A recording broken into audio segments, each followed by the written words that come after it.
did you even get the idea that kosher food was just blessed food? I said, I don't know. I don't know where that came from. And I think where it comes from is the Catholics. Because they bless everything, you know. Holy water, what's the difference between holy water and just regular water? It's been blessed by a priest. That's the difference. And I think that kind of mentality kind of drifts over, you know. The priest blessed this and the priest blessed that. So it must mean that in the Old Testament, the rabbi blessed it. Wrong. He didn't.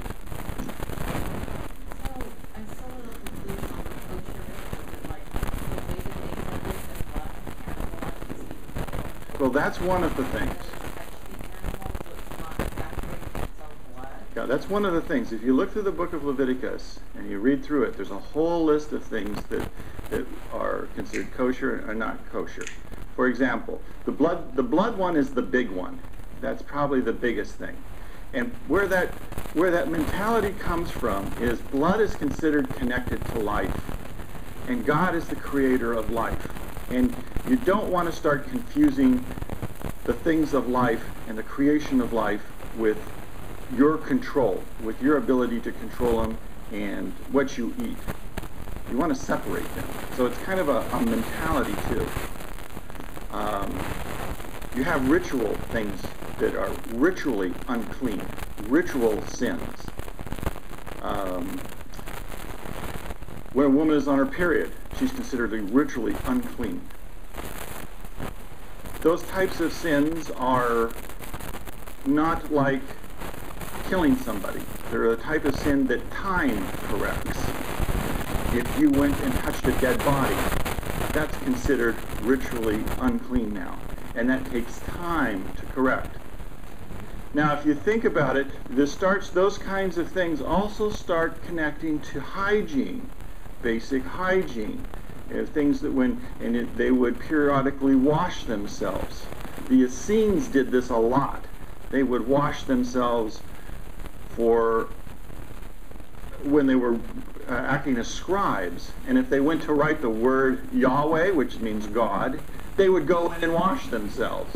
Can you imagine that? Every time you were going to write the word God, you went in and took a shower.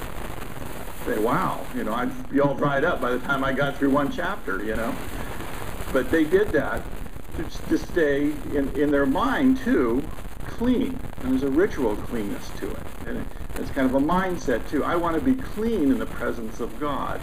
I want to take away sin in the presence of God. I need to take away sin because I'm approaching a sinless God.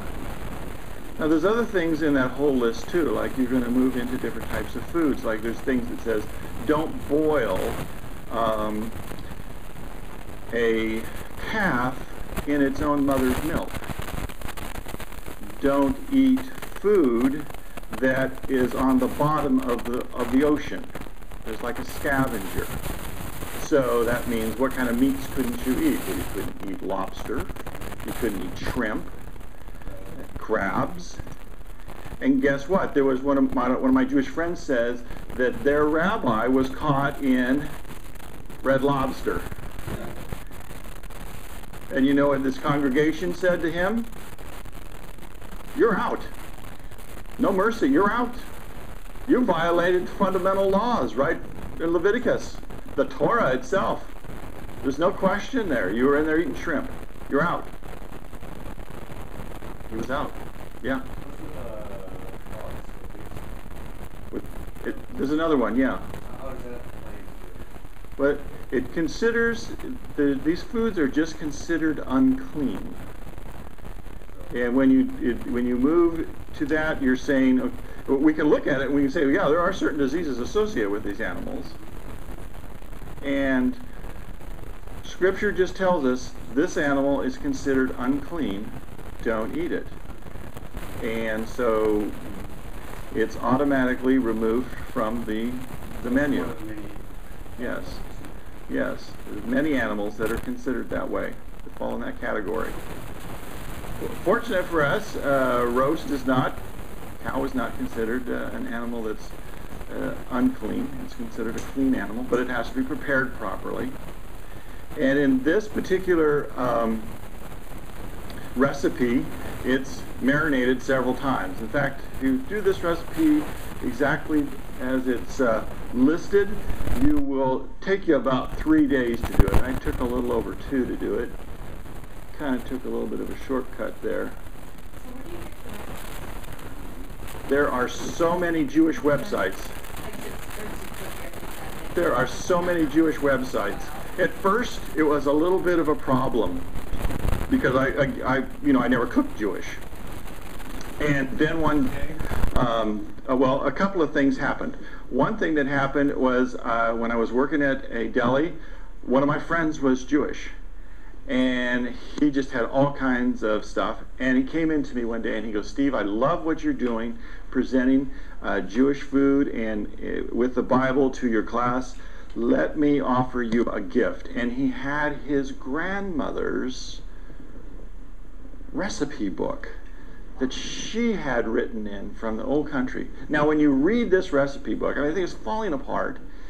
And I stayed up all night photocopying each page, and putting it. But when you read this, when you start to make matzo ball soup, you start by chasing down the chicken in the backyard. You're going to chase down the chicken and wring its neck. Step 1. So right? And I have seen that video. And, when you have a recipe book like that, that's just wonderful because it's just so full of her approaches to doing all these things from the ground up. From the ground up, So I have that recipe book, and then another thing that happened was I went into Barnes & Noble, and I was walking around looking in the recipe things, and right in the middle was this huge display and this big silver book about, bigger than a regular sized book. It's an oversized book sitting there. History of Jewish Cooking.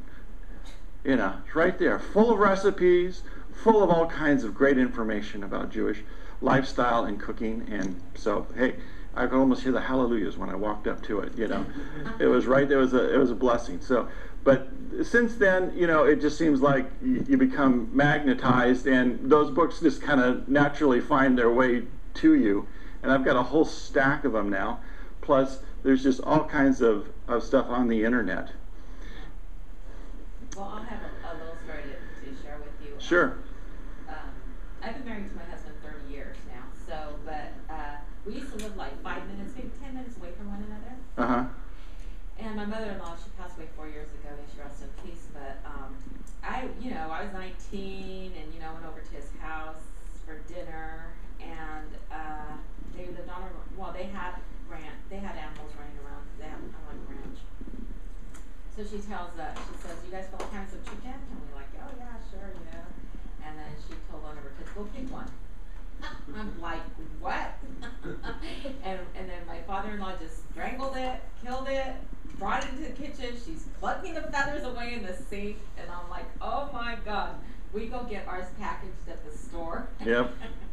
Already cleaned off and everything. She was just like chasing, they chased the chickens, and until she passed away, she was like that. She taste the difference on the. Oh yeah, really, yeah. Just like the eggs, right? It was fresh eggs, always fresh eggs, fresh chickens.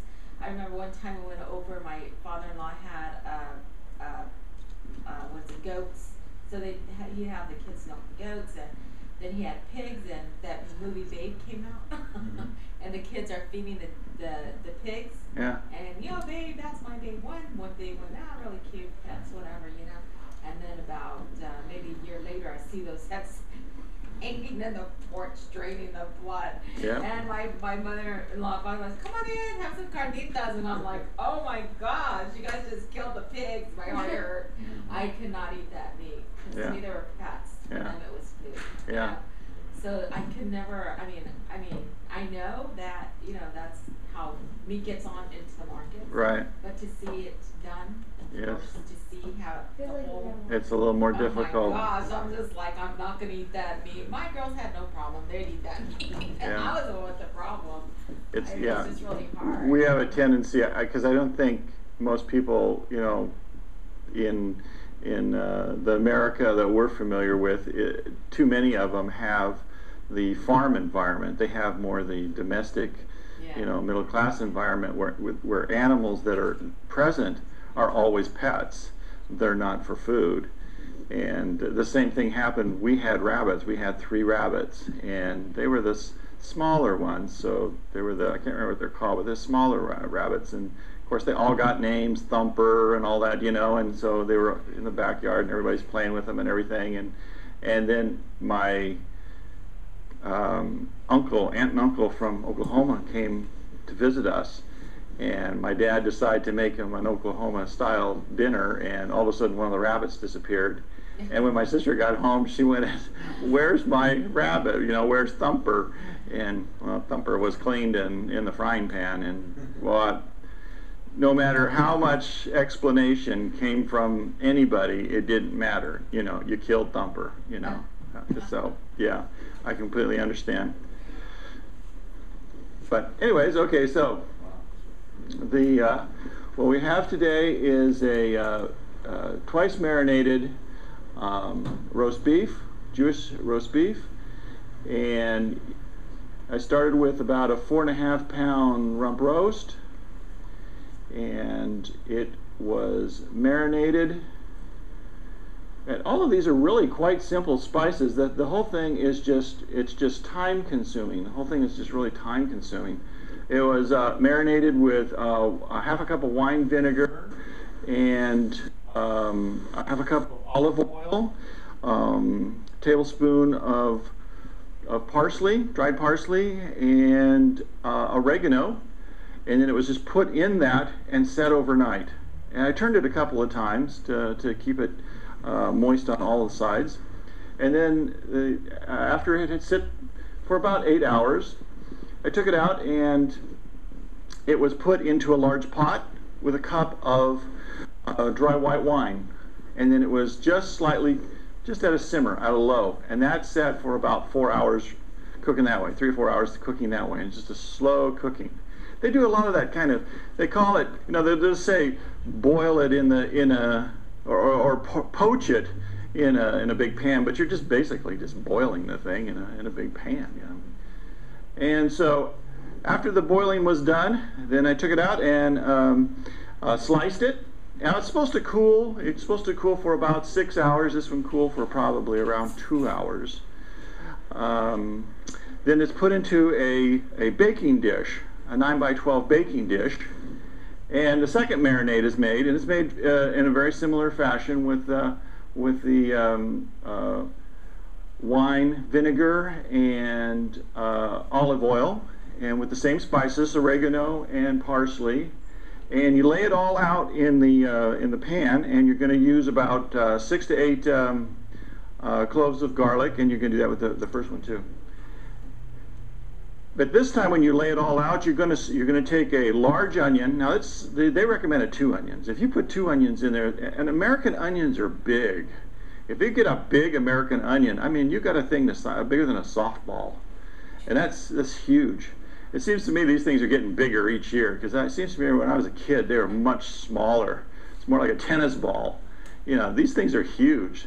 So I cut up just one of the large ones, and the dish was completely covered with onions. So I mean, unless you're really into onions, I wouldn't put 2 in. So I cut up one, and just basically a nice big chunks, and put it all over the meat. A couple of carrots. Same thing with the carrots. Carrots are pretty good size. I used 2 carrots in there, covered it, and some celery. And then now you've got the marinade, and poured it over it, and cooked it for about an hour and a half. In the oven? In the oven at 350. Oh, yeah. Yeah. So there's your 3 steps right there, your 3 stages. And So it wasn't soft enough when you boiled it? it was soft. It was. And they cook it again? They cook it again with the spices over it. So I was watching it. Now I covered it with foil because I didn't want all the moisture to come out, because when you've taken the roast out of the boiling, you know, you boil a lot of moisture out of it, because I only put in a cup of wine, and when I took the roast out, there was at least 3 cups of moisture in there, so that all came from the roast. But when I cut the roast, it was very, very soft. It was almost cooked all the way through. You probably could have eaten it if you like yours medium well. But I put put everything on it, all the vegetables, and then the other marinade sauce across it, and covered it up because I didn't want to lose any more moisture out of the meat. And I cooked it for about an hour and a half. I'm curious, when you boiled the meat, did you cover it? Covered it, yeah. Oil or just a... I put the top on top of it. Yeah. See, I love to cook. Yeah. I was watching it though. I kept coming out about every 20 minutes and watching it because I was afraid I was going to boil dry. You know, it might, because you know when they say simmer it, if there's enough heat coming off of the meat or whatever's in there to keep lifting the top off of the pan, then you're losing moisture all anyways, even though you got a top on it. So I was watching it just to make sure it didn't work its. See, and the trick that I've learned over the years of cooking is not only do you put the top on because it does lift, its moisture does escape, but you put aluminum foil. Yeah. And then you put the top on. You're gonna really keep it in there, huh? Oh yeah. Yeah. Comes out real It's good. almost like a pressure cooker, kind of a low, yeah. Yeah, but you don't have to keep replacing water in it. It's, Yeah. you know, it doesn't escape. Well, like I said, I didn't really lose much with this. So even though it was percolating like that, I really didn't lose any because of the wine that was in there initially, and then the moisture that came out of the meat. So I ended up probably about 2 cups of moisture of liquid in the bottom of it. So How long did you cook it for in the boiling water? it was boiled for 3 hours. Yeah, very, very low. In fact, I kept turning it down to stop it from, because it said simmer on low to keep it from boiling. I didn't want it to boil. So I kept turning it down, and then sometimes it would go. That's what I don't like about electric, you know. Gas, you can kind of see it, but electricity, you can't see anything. You're just using a control. And so sometimes it would stop completely, and then I had to turn it up a little more. But once you pass that, then you get it into the baking dish, into the oven. The oven's for an hour and a half to 2 hours, and cover that up, and voila, you have your I think I got a couple pictures here of the stages. Yeah, that's it when once it's been transferred to the baking dish and covered with all the onions and tomato sauce and celery. What else did I put in there? Carrots. It's one of those things, though, it's kind of flexible too. I mean, you can put anything in there really. If you like peppers or something like that, you wanted to spice it up more or tone it back down, or just, you don't have to put the tomato sauce in there, you know, if you don't want to go in that direction. You want to keep it more just straight meat and vegetables that way. So we got it back there. So what'd you think, Nacho? Did you try it yet? No, You didn't try it? Oh. I thought I was going to get an endorsement right here. Okay, well, there's some pretty good slices because there's only 5 of us here, and it's designed to serve twice as many people. So go ahead and I can only have protein today. well, you come to the right place. Today's my protein day. Yep, you come to the right place. I just can't imagine something that's marinated that much with that kind of flavors on it is not going to taste good. I just don't know how you can get around it unless you really messed it up, you know? For me, it's kind of like they have to start the morning really early in order to get this prepared or it's a dinner, right? It's for dinner. Yeah, it's more of a dinner entree. So they have to start at like 12 o'clock in order to have it ready by 5? Well, this is actually Overnight marinated. yeah, it's overnight, so you'd have to start at least a day ahead. Well, this is a Bible chef, I didn't think it was going to be food every Sunday. everything. Cakes sometimes. So I'm sure you make enough for it to be for your family to have some too, right?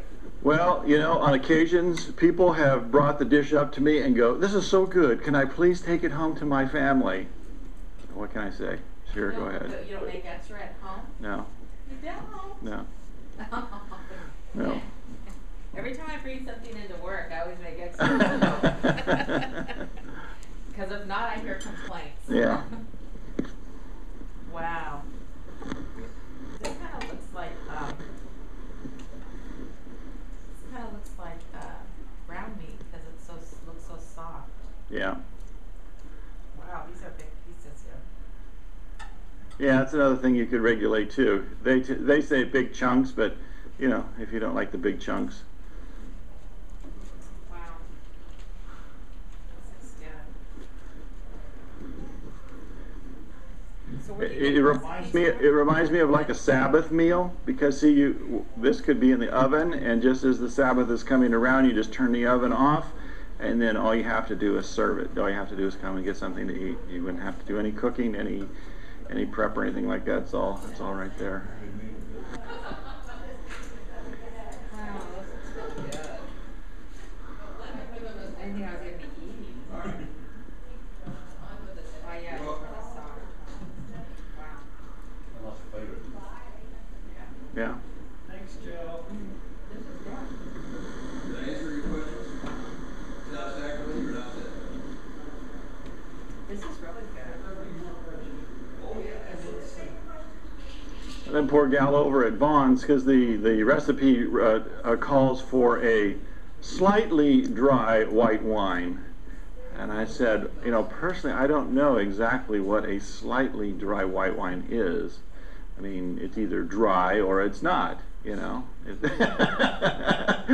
Who makes that determination? Where's the spectrum there, you know? I don't know how they do that.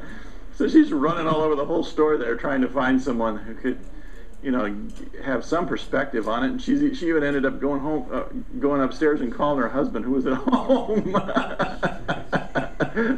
So we grabbed one. So where are your recipes at? On On the website, yeah, they're all of them are on the website. The one that you're enjoying right now is will be there tomorrow. And so you cook meat every Sunday? no, not meat. I cook something, and it usually falls into a general category of either a dessert, a soup, an entree that can be meat or chicken or fish. Sometimes I'll do vegetables, like zems or something like that. It's one of the Jewish vegetables. But the recipes in general, you can find at the bottom of the page here, where it says recipes right there. That'll take you to the whole main list of recipes. In fact, we can go over there right now. Depending if my high-speed internet will get me over there real fast.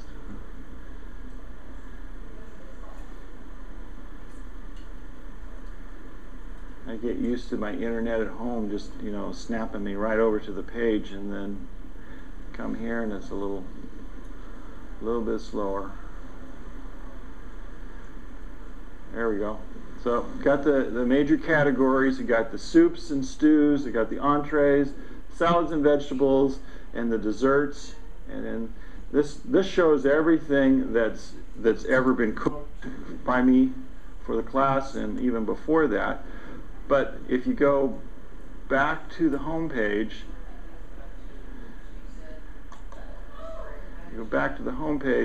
this little indicator here right at the top where it says weekly recipe, this is the thing that I've just cooked most recently. So, and that was last week, the Jewish barley soup. And there's the recipe and the directions and everything. Okay? Thank you. This is really good. And I'm working on a book too, a cookbook. It's not going to contain everything. It's the first cookbook that I'm working on right now is only going to contain one recipe per book of the Bible. So that's still going to give you 66 recipes. The second one I'm working on is a much more comprehensive one. Of course, all of this takes time, and I only got a bazillion things going right now. So my publisher keeps saying, "When are you going to send me the manuscript? When are you going to send me the manuscript?" You know, I say, "Sorry." You know, fortunately, my contract with them is not one where they can really push me too hard. So a little bit of leeway there. All right. Now we've been working on chapter 49, hopefully we can finish up 49. And we're only got about less than 10 verses left here in 49. I think we're on 18. Now remember the situation that has occurred right now. What Isaiah is speaking to, he is speaking to the situation in which Israel and Judah both have been taken captive by the Assyrians and by the Babylonians. And when they were taken captive by the Babylonians, God said that he was going to have someone intercede and rescue them. And so they're all thinking a super champion is going to jump in here. Somebody, you know, an angel, like the angel that we read about earlier that interrupted the Assyrians. Somebody like that magnitude, but it's not. In fact, it's somebody very unlikely. It's the king of Persia, Cyrus. And so it makes you think, wow, what a strange event to occur. I mean, that's like your enemy coming in and intervening and rescuing you in a sense. So, well, that doesn't happen very often. It sure doesn't. But that just shows us the nature of our God, how he uses different people, different countries, different situations to glorify him. And so we have to be open to that as well, because sometimes we kind of dismiss things and say, well, I'm not going to worry about that. That doesn't mean anything. And then it comes around later on and says, no, this is something important that you're not paying attention to, and God's going to use this in your life. So, lift up your eyes and look around. All your sons gather and come to you. As surely as I live, declares the Lord, you will wear them all as ornaments. You will put them on like a bride. Lift up thine eyes and look around. Refers to the multitudes that shall be converted to belief in the Lord. See the Gentiles come and yield themselves to the worship of the true God. See kings and princes approach and do him homage. All these gather themselves. That is that is from a far country, from the north, the west, and the south. And that's a cross reference in Isaiah 49:12. So God is telling us to take heart and to look at what's going on around you. Focus on it a little bit. Look at the miracles that God's doing. Sometimes it's hard to see in all the confusion. Could you imagine what those people are going through? They're being ripped out of their homes, out of their countries, and being taken to different places in Assyria or Babylon, and some of them are oppressed. They can't do the types of things they did before. They're in a type of slavery. God is saying, no, look around. Things are going to change. All those people who are oppressing you, all those enemies of me, it's going to change. And it's amazing God would do that after all the stuff that his people, his chosen people, they keep blowing it. They keep making mistakes. They can't seem to get it straight. Now, does that mean that the Jewish people are bad people? No. It just means they're what? They're human. They make mistakes like we do. We have a tendency to get comfortable, don't we? Yeah. Who are the Gentiles? Gentiles? That's us. Anybody that's not a Jew. That would include Muslims, Christians, non-believers. If you're not a Jew, you're a Gentile.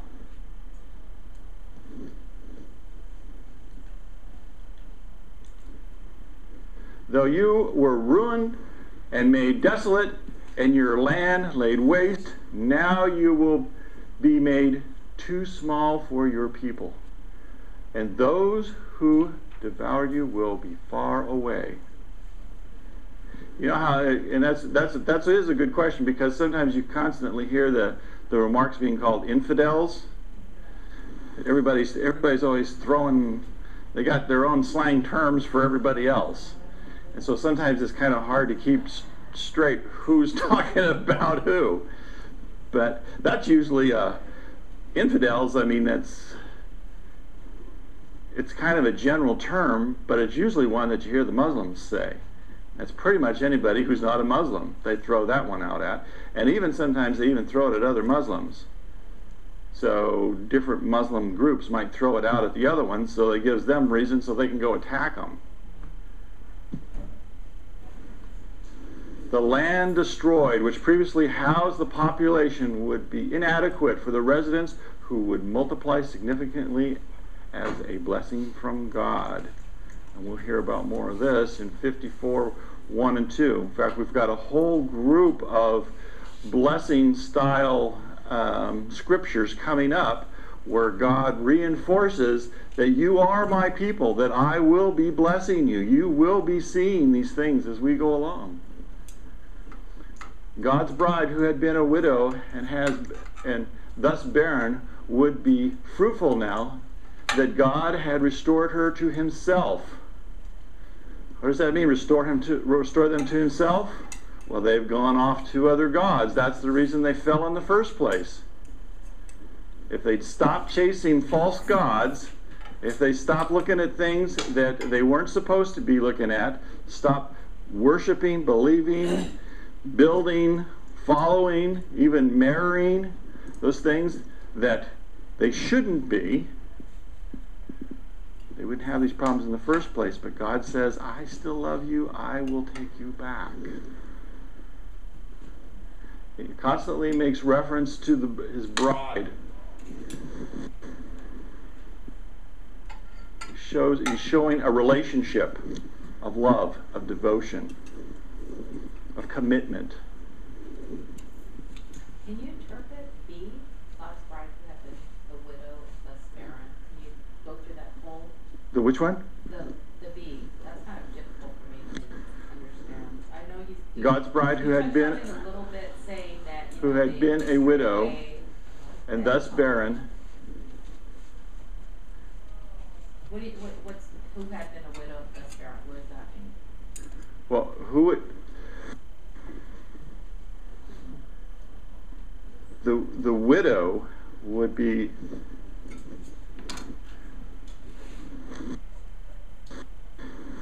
God's bride who had been a widow and thus barren. Okay, well, I just interpret that just as if it was a human being. What would it mean? God's wife. Yeah, God's wife who had Bird. And that would be the church. would be a widow, which means the husband died. Right, but Barren, which means he's carrying a baby. I wouldn't go as far as the church, because at this point we're talking specifically about Israel. So if you could push it to the church.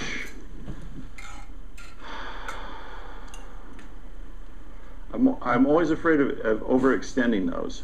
You know, it's to me in this context where this person is making this remark here, this commentary mark, I wouldn't go too much further than just Israel at this point, because we know from what's going on with Israel, the reason that they are in captivity, the reason that they were pulled out of Israel itself, where they should have been, is because of their lack of faith. If we put it in a marriage context here, they were the unfaithful ones. They're unfaithful. The bride is unfaithful. The bride has had the groom turn its back on him because they're unfaithful. So in a sense, they become widowed. God doesn't die, so the metaphor only goes so far. But the concept is him turning his back on him. If God turns his back on you, then you're as good as alone anyways. And Thus they're barren because they can't be fruitful. How are they going to be fruitful? How is the chosen ones fruitful? They get back with God. The what? They get back with God. Well, they get back with God, but they multiply His truth, His Word. The Torah goes out to the world. It not only your own family, it should be your own family, for crying out loud. I mean, it should be the core right there. The children of the chosen should be solid in the Torah. But those that are around you should be exposed to it, should know. This is the Word of God. This is how we live. This is what we believe. Don't do that in front of us. Don't bring your idols in front of us. Don't talk about adulterous things in front of us. Don't talk about your lustful behavior. No, don't steal. That's against God's law. All those things should be radiating out of those people into the community, and it's not. That would be the fruitfulness, the tree growing and producing fruit out there. You've got Gentiles out there. You would have Gentiles out there coming in going, I believe in your God. I want to worship your God even though I am not a Jew. There should be a lot of that. There's not. There's not even a core there. It's barren. And because of the way they live. Yes. Their lives. Yes. So what do you think of that double marinated Good. roast beef, huh? Is that what that is? Yeah.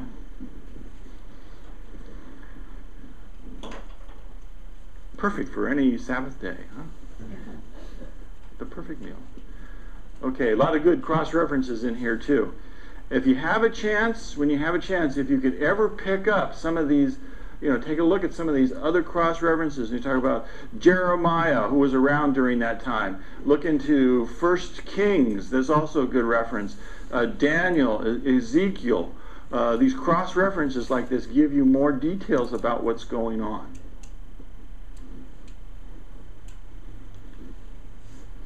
The children born during their bereavement will yet say in their hearing, this place is too small for us. Give us more space to live in. Children born during a bereavement are children of the Jews who have been deprived during the dispersion in other countries.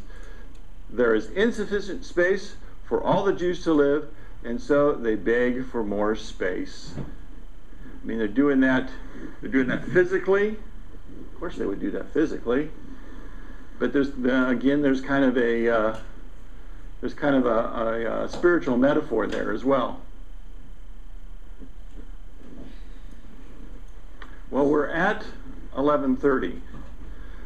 Should we go to 12, or does everyone need to leave now? How do you feel? Can you stay? Sorry we were late. We went to that meeting. I understand. On that committee. I understand. It will talk. Okay, go. Then when you will say in your heart, who bore me these? I was bereaved and barren. I was exiled and rejected. Who brought these up? I left all alone, but these where have they come from? Zion is addressed as an afflicted widow, bereaved of her children. And when it says Zion, what does it mean, Zion? Israel? Okay. Is that all? Well, it's the religious part of Israel, isn't Yeah. It's a mount. Well, it's the Mount. Generally, when it talks about Zion, anybody talks about Zion, it's real interesting. If you ever have the opportunity to just look at an overview at biblical Hebrew. In my biblical Hebrew class, they point these things out to us, that the Hebrew language is small compared to all other languages. It's a small language. And when you have a very small language, it means that the words end up not only meaning more than one thing, but they trigger the meanings of other words. And those triggers pull you in a direction for identifying what's going on.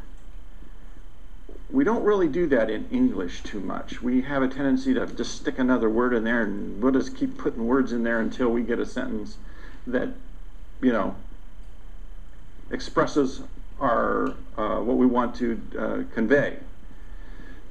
But in Hebrew, they don't do that. They'll use words that automatically convey that.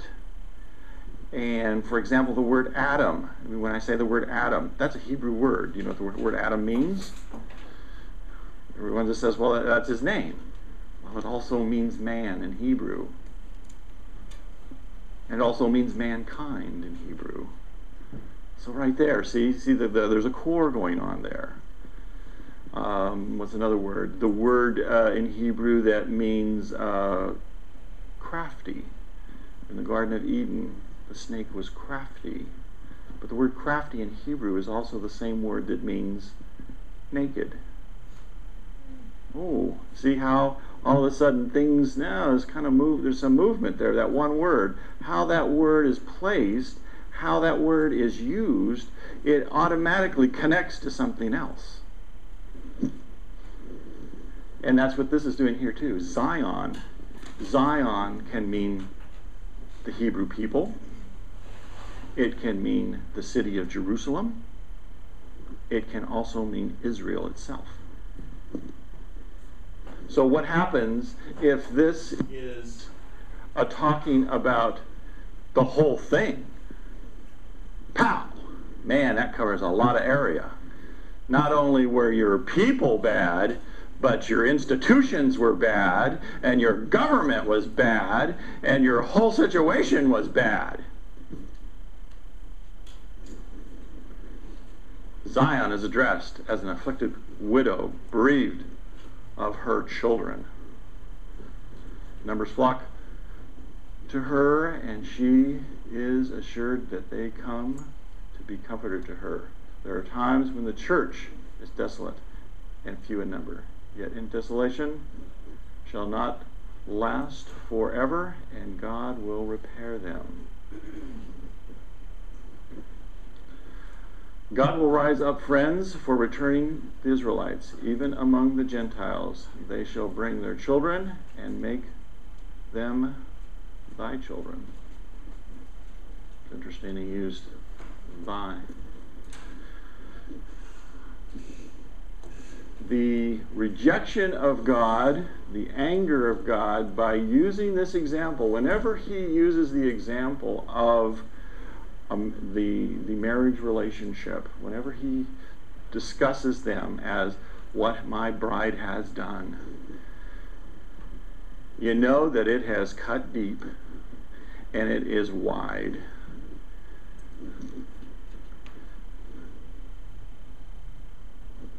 It's almost like you hear his voice crack because he's so upset at what has happened. I can't believe what has happened because I have sacrificed so much for my bride and I love her so much and she does this to me. But I'm still willing to take her back.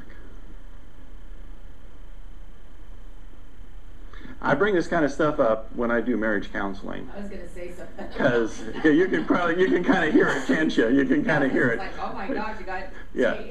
adultery exists and you still got to take them back. Yeah, yeah. No good guy. Yeah, I really try to drive it home. You know, I got counselors that used to come up to me and brag, well, everybody that I counsel has always stayed together. Well, right. Statistically, I don't believe that. But, you have to really drive it home. You have to make it hit the points that are sensitive to people. Get in there and hang on to their soul. But on the contrary, in the Catholic religion, that's one reason adultery to get out of your marriage and still be able to remarry in the church. I'm sorry? In the Catholic Church, that's one reason, adultery, to be able to divorce your spouse and get remarried in the church again. Well, yeah, they're using a technicality there, but what I'm trying to do is I'm trying to get outside of the technicality. There's all kinds of technicalities. You know, you can mess around with that kind of stuff and sure get out of it. Secular world doesn't care. Sure, come in, file a piece of paper, you're out. What I'm trying to do is I'm trying to make an impression on their soul so that the decision that they're about to make locks into not only the relationship with their spouse, but with God as well. Yeah. You know, it's often said in the ceremony, you know, what God has put together today, let no man put asunder. But it's almost said in such a fashion that it's like, it's nothing. You know, The man who turned on the electricity, I hope he doesn't bother you guys that messes up your marriage. You know, I mean, it doesn't mean anything. Well, he just said a statement right now, till death do you part. That's usually said at the ceremony. And I always took it as till death do you part. That means when you die, that's it. It's Yeah. done. And then a friend of mine was saying, no, your spouse still has the authority to say where you're going to be buried, and he's the only one that can say whether or not you're going to be buried dug out in case there's investigation. And I'm like, No. you're kidding. You mean it goes on after Yeah. death? Why do they say till death do you part? Because in heaven, there is no existence of marriages. Right. Right. Yeah, the estate is still managed. The estate and the effects and the person is still managed by the remaining spouse. Whether the dead spouse likes it or not. But what counts is in heaven. I'm sorry? What counts is afterlife. The afterlife. But you're no longer married in God's eyes in heaven. Right. There is no marriage in heaven. That's right. This is what the sovereign Lord says. See, I will beckon to the Gentiles. I will lift up my barrier to the peoples. They will bring their sons in their arms and carry their daughters on their shoulders. And this is a reference to what I just said. Cyrus, at least. Darius, probably. God will give the signal, raising their hand or a banner, and the nations among which the Jews have been scattered will respond by the releasing. Boy, I'm having a hard time reading these things. Releasing these displaced people, bearing them like a home, like small children. Cyrus and Darius, I will were very gracious to the Jews. Ezra 15 shows. Now Cyrus and Darius, was that Darius one, I suppose? Yes. First. Yeah. They were the Yeah, right there one. Babylonian, Yeah, he attacked. He was he's Persian. he was king. Yeah, king of the Persians. Yeah, and he went after the Babylonians. Crushed Nebuchadnezzar. Yeah, and the interesting thing is, I don't think that anything to do with the Jews was his motivation at all. And that's how you see. That's how God has linked those things. Has made those things work. Well, God uses evil sometimes for His purposes. Yeah, I mean, well, they could have just enslaved the Jews and just crushed them. I mean, they're already slaves.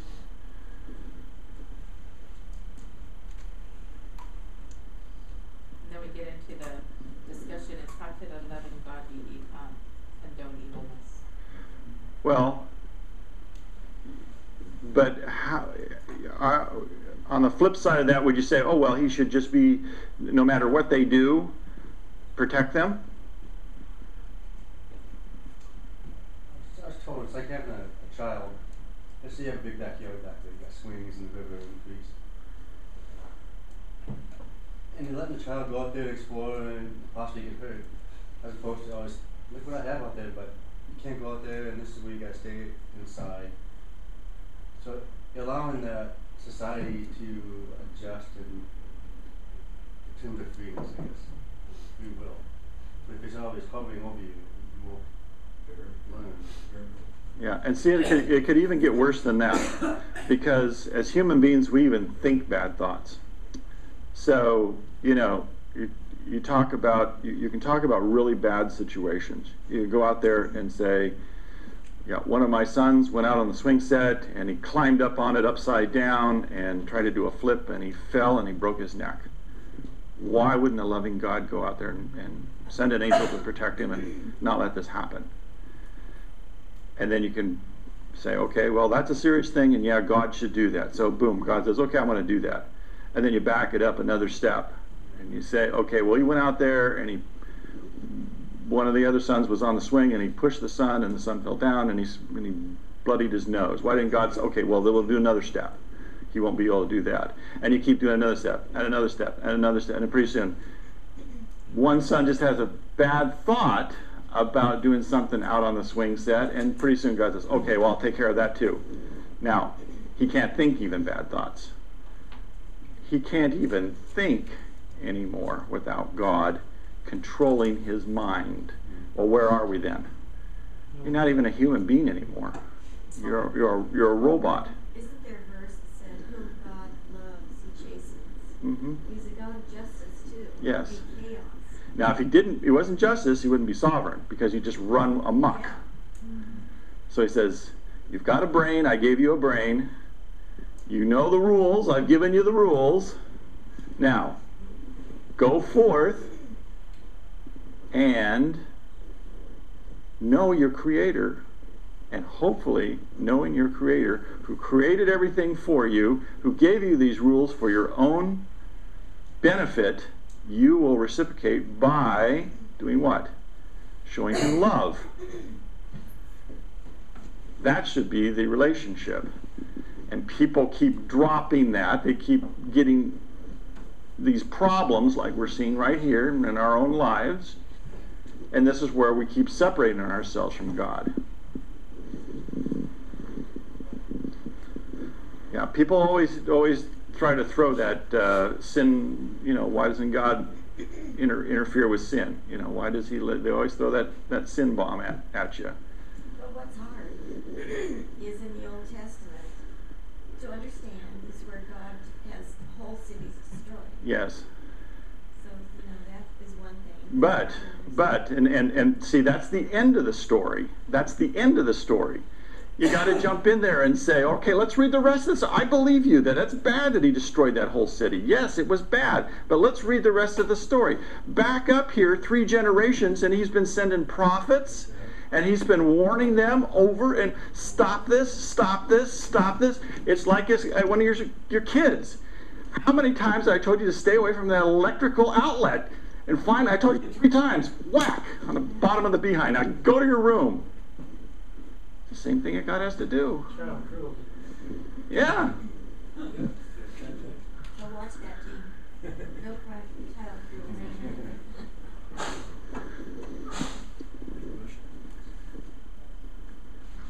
It's always difficult though when you're going through life to do the right thing. It Because is. most people want the easy way out or the tranquil way of living. Yes. They don't want to have hardship in their life. Right. That's part of life. You know, that's part of life. And the reason why I brought that up is because my mother-in-law passed away 4 years ago. She has a son who's 58 years old, and he's deaf and mentally retarded. He's kind of schizophrenic. Yeah. You know, and now my father-in-law is 86 years old. I have a son who has cerebral palsy, and a daughter-in-law who has kidney disease and brain cancer, and a daughter who has lupus. Oh, And my husband, without me being present when they did the will, took on the responsibility of my brother-in-law to come into our home. I have no problem with that, but I know where the responsibility is going to fall on. Yeah. And I have no problem with him taking care of his brother if that's what he says he's going to do.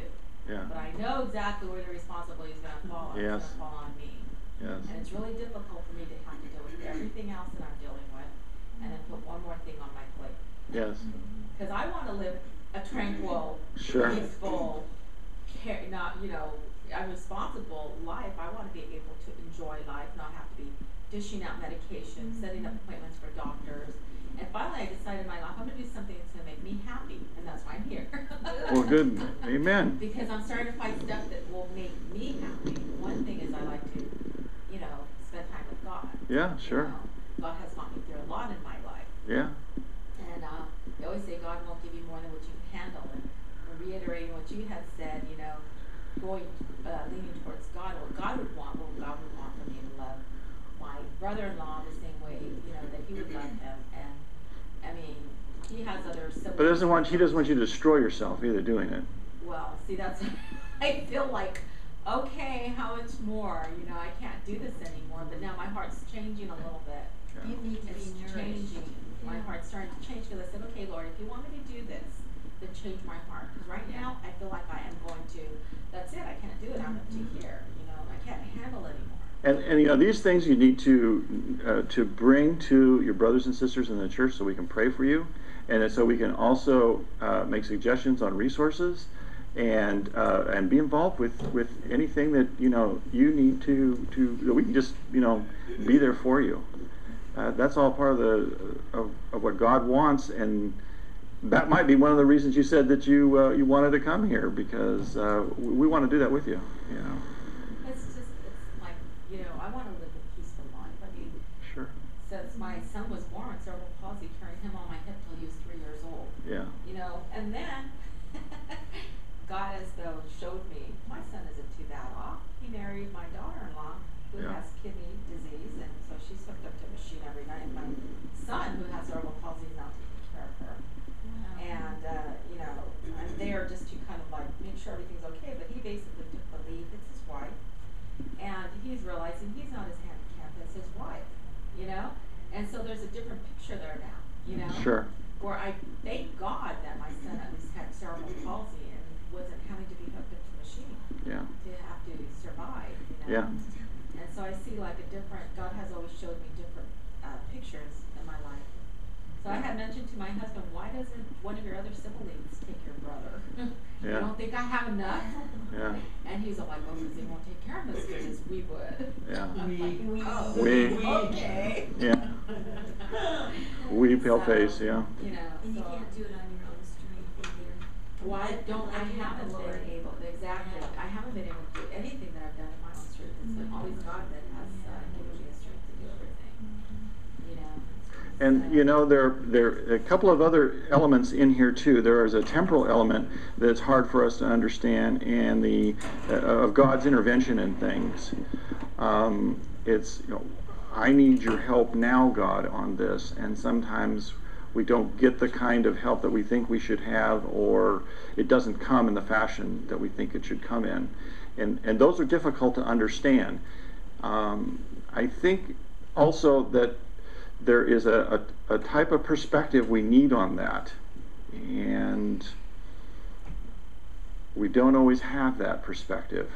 Where is God trying to take this? I think he's taking me this direction, and it might be in this direction. You folks weren't here, but I've been in touch with Teen Challenge again. I had a nice meeting with Rosie Weir, and she wants me to take over the entire fundraising part of her program that handles the auction materials, and I would receive 30% of everything that came through that. Lots of donations come into there, and they don't even know what to do with them. And channeling them through eBay and other places like that to get all of that kind of stuff sold, and the money to come in would just go right, 70% goes right back to that facility to take care of all those things that they want to take care of, to bring them up to code, to take care of the fire issues, and to increase that facility so they can take on more girls that have drug and alcohol problems. One of the problems I've constantly had, and God bless you folks for constantly being beside me, is constantly having money issues. And if this works out with Rosie, this could solve a lot of the money issues for this class and for Teen Challenge, and that would be a great blessing. that would be a great blessing, And every night I pray about that. God, show me what I need to do to fix this. How can I fix this? And I'm praying that, that he's saying that this is how you fix it. It's only taken 10 years, but, I was looking in the wrong place. And that's, God's saying, no, you're going to have to wait time. And when I tell you to, you're going to have to look over here. And don't try to push it. Don't try to jump ahead. Don't try to do anything else. If you try to do something else, you'll get off track. That's right. And then I got to pull you back on track again. I have to pull you back on track again. And I might have to get a whole bunch of people that you don't even know who they are. And neither one of us want them in this game. But stay on track like I tell you. And with that, let's close in prayer. What was your name again? I forgot your name. Martha? Yeah. Okay. Dear Heavenly Father, I want to thank you for the very great blessing of this day. And Lord, our sister Martha, she has brought a lot of stuff in here today.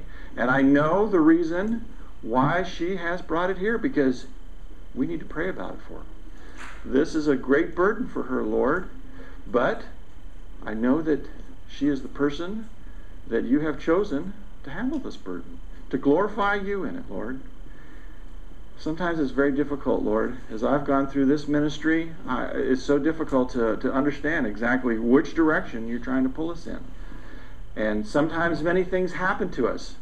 Physical things, financial things, family things, psychological things. They happen, Lord, and we're confused with them.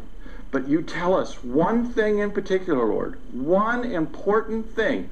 All we have to do is focus on you and aim that issue towards you. You'll give us the answer. You'll help us take that thing, whatever it is, and turn it around and glorify you with it. And that's the great blessing you bestow upon each and every one of us who want to follow you and love you. I thank you for that, Lord.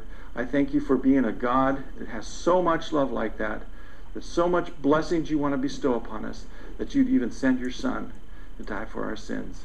And I praise you in his name, Jesus Christ. Amen. Thank you, everyone. Yeah, I learned that when you try to do something on your own and you do it over and over and over and it just gets worse, Yeah. you leave it to God. Yeah. That's my side of saying, okay, Lord, you take it. Exactly. It's like, okay, I'm stepping out now. That's why I learned it from my kids. Yeah. When they say, oh, Mom, I remember my friend had buying this stuff. And his friends were all getting into tattoos. And I'm like, oh my God, it's their whole fault. That's the last thing you need, right? Did he do it? No, he's actually he bought the equipment and everything. He never used it. And, although he has a full tattoo. Got the cool glasses. I never said, Yeah. I'm going to get this. He's a cool guy. So you never have to use it. I'll never use it. And it's like, and then I said, no. And my thoughts, no, they'll get mad at you. They'll get furious. They'll probably even do it on purpose.